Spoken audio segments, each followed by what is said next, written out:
ও সম্মিলিত পদক্ষেপ গ্রহণ করতে হবে। 1967 সালে পূর্ববর্তী ভূমি ফিরিয়ে দেওয়ার জন্য বাধ্যবাধকতা তৈরি করতে হবে। পূর্ব জেরুজালেমকে ফিলিস্তিন রাষ্ট্রের রাজধানী হিসেবে আন্তর্জাতিকভাবে স্বীকৃতি দিতে হবে। ফিলিস্তিনিদের আত্মনিয়ন্ত্রণ, নিরাপত্তা এবং রাষ্ট্রীয় সার্বভৌমত্ব প্রতিষ্ঠাকে উন্মুক্ত করতে হবে। এই মুহূর্তে বিশ্ব ব্যবস্থা যে ন্যায়ের মুখোশ পড়ে আছে, গাজা ধ্বংসস্তূপে সেই মুখোশ খসে পড়েছে। আমাদের দ্বিতীয় দাবিগুলো মুসলিম উম্মাহ নেতৃবৃন্দের প্রতি। যেহেতু আমরা বিশ্বাস করি ফিলিস্তিন কেবল একটি ভূখণ্ড নয়, এটি মুসলিম উম্মাহর আত্মপরিচয়ের অংশ, এবং গাজা এখন কেবল একটি যুদ্ধবিধ্বস্ত শহর নয়, এটি আমাদের সম্মিলিত ব্যর্থতার বেদনাদায়ক প্রতিচ্ছবি। এবং উম্মাহর প্রতিটি সদস্য, প্রতিটি রাষ্ট্র এবং প্রতিটি নেতৃত্বের অর্পিত সেই আমানত যে আল্লাহ প্রদত্ত ভ্রাতৃত্ব ও দায়িত্বের সূত্রে আবদ্ধ। এবং ইসরায়েল একটি অবৈধ দখলদার জনহত্যাকারী রাষ্ট্র, যা মুসলিমদের প্রথম কিবলা ও একটা পুরো জনগোষ্ঠীর অস্তিত্ব নিশ্চিহ্ন করতে সর্বশক্তি নিয়োগ করেছে। এবং ভারতের হিন্দুত্ববাদ আজ এই অঞ্চলের জায়নবাদী প্রকল্পের প্রতিনিধিতে পরিণত হয়েছে। মুসলমানদের বিরুদ্ধে নির্যাতন চালিয়ে যাচ্ছে। এবং ভারতের সম্প্রতি বর্ষর সম্পত্তি আইনে হস্তক্ষেপের মাধ্যমে মুসলিমদের ধর্মীয় ঐতিহাসিক অধিকার ধারণ করা হয়েছে, যা উন্মার জন্য একটি স্পষ্ট সতর্কবার্তা। সেহেতু আমরা মুসলিম বিশ্বের সরকার ও ওআইসির মতো মুসলিম উম্মার প্রতিনিধিত্বকারী সরকারের নিকট দৃঢ়ভাবে আহ্বান জানাই। এক, ইসরায়েলের সাথে অর্থনৈতিক, সামরিক ও কূটনৈতিক সকল সম্পর্ক অবিলম্বে ছিন্ন করতে হবে। রাষ্ট্রের বিরুদ্ধে সাংস্কৃতিক অবরোধ ও নিষেধাজ্ঞা আরোপ করতে হবে। মজলুম জনগণের পাশে চিকিৎসা, খাদ্য, আবাসন ও প্রতিরক্ষা সহযোগিতা সহ সর্বাত্মক সহযোগিতা নিয়ে দাঁড়াতে হবে। 4, আন্তর্জাতিক পর্যায়ে ইসরায়েলকে একঘরে করতে সক্রিয় কূটনৈতিক অভিযান শুরু করতে হবে। এবং 5, জায়নবাদের দোসর ভারতের হিন্দুত্ববাদী শাসনের অধীনে মুসলিমদের অধিকার হরণ, বিশেষ করে ওয়াকফ আইনে হবে।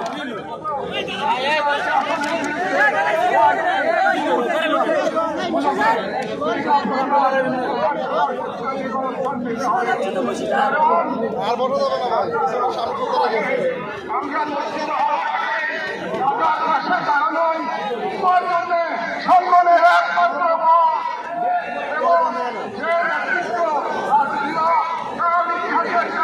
জানাতে বাধ্য হবে। আমাদের দ্বিতীয় দাবিগুলি বাংলাদেশ সরকারের প্রতি। যেহেতু বাংলাদেশ একটি মুসলিম সংখ্যাগরিষ্ঠ রাষ্ট্র, যার স্বাধীনতা সংগ্রামের ভিত্তিতে নিহিত রয়েছে অন্যায় অভিযোগের বিরুদ্ধে প্রতিরোধের চেতনা। এবং আমরা বিশ্বাস করি বাংলাদেশ কেবল মানবতার নয়, জীবনের পক্ষে ঐতিহাসিক অবস্থান রয়েছে। এবং গণতান্ত্রিক রাষ্ট্র হিসেবে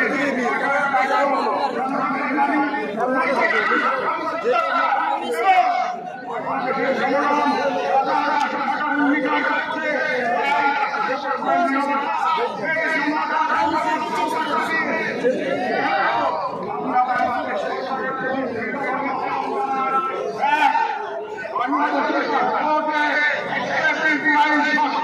পুনর্বহাল করতে হবে।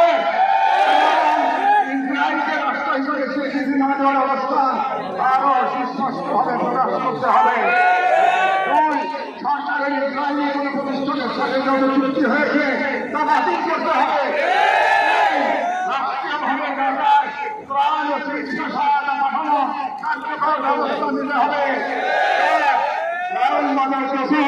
ভারতের হিন্দুত্ববাদী সরকারের অধীনে মুসলিম অন্যান্য সংখ্যালঘুদের উপর চলমান নির্যাতনের বিরুদ্ধে রাষ্ট্রীয়ভাবে প্রতিবাদ জানাতে হবে।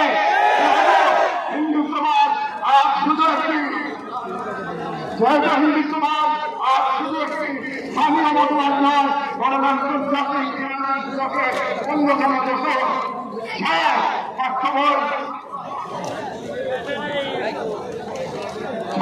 পাঠ্য সবাই অশিক্ষা কমিটিকে আলাদা ফিলিস্তিন এবং মুসলিমদের সংগ্রামের ইতিহাসকে অন্তর্ভুক্ত করতে হবে। মুসলিম প্রজন্ম নিজেদের ইতিহাস ঐতিহ্য ও আত্মপরিচয় নিয়ে গড়ে ওঠে। কারণ রাষ্ট্র কেবল সীমানা নয়, রাষ্ট্র আমানত। আর এই আমানত রক্ষা করতে না পারলে ইতিহাস আমাদের ক্ষমা করবে না। আমাদের সর্বশেষ দাবিগুলো নিজেদের প্রতি যারা মূলত একটি অঙ্গীকার দেওয়া। যেহেতু আমরা বিশ্বাস করি আন্তর যেমন একটি ধর্ম এটি ইমানের অংশ, এবং আমরা জানি বাইতুল মুকাদ্দাসের মুক্তি অন্য কারো হাতে নয়, আমাদের এই গণপ্রজাতন্ত্রের হাতে রাখা হবে। এবং আমরা বুঝি জাহান্নামের প্রতিষ্ঠা মূলত আমাদের নিজেদের আত্মবিশ্বাসের ফল।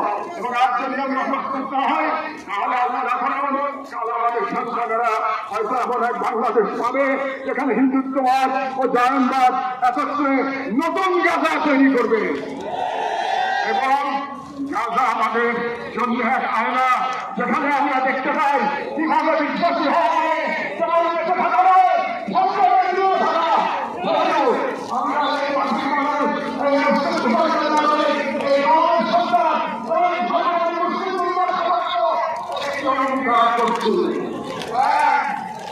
আমরা সকলে স্বতঃস্ফূর্তভাবে বয়কট করব প্রত্যেক সম্পন্ন অঙ্গনে বা শক্তিকে যারা ইসরায়েলের দখলদারিত্ব টিকিয়ে রাখে।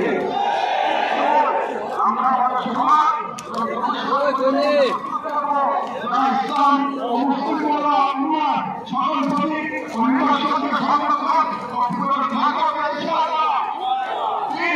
আমরা আমাদের সন্তানকে এমন ভাবে করে তুলব যারা নিজেদের আদর্শ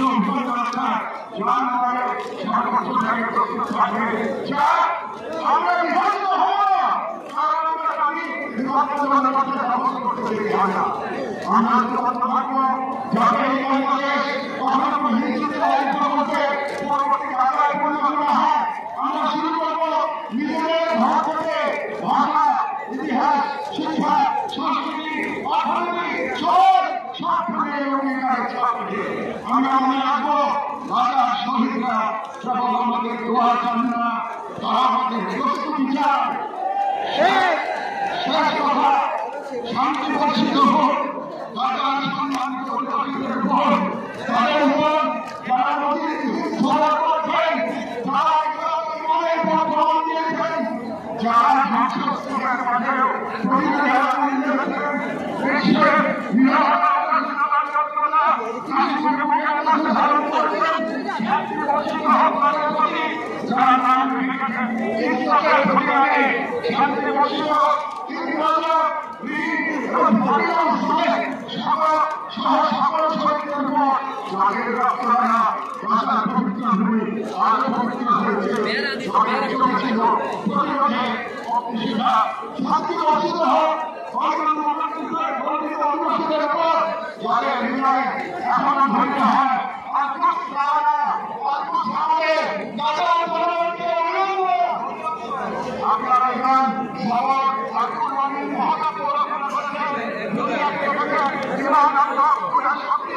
আমরা বাংলাদেশের মানুষ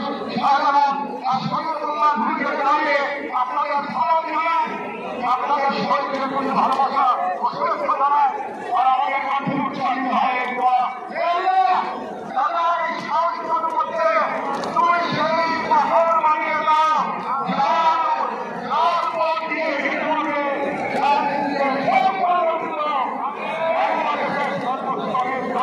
পক্ষে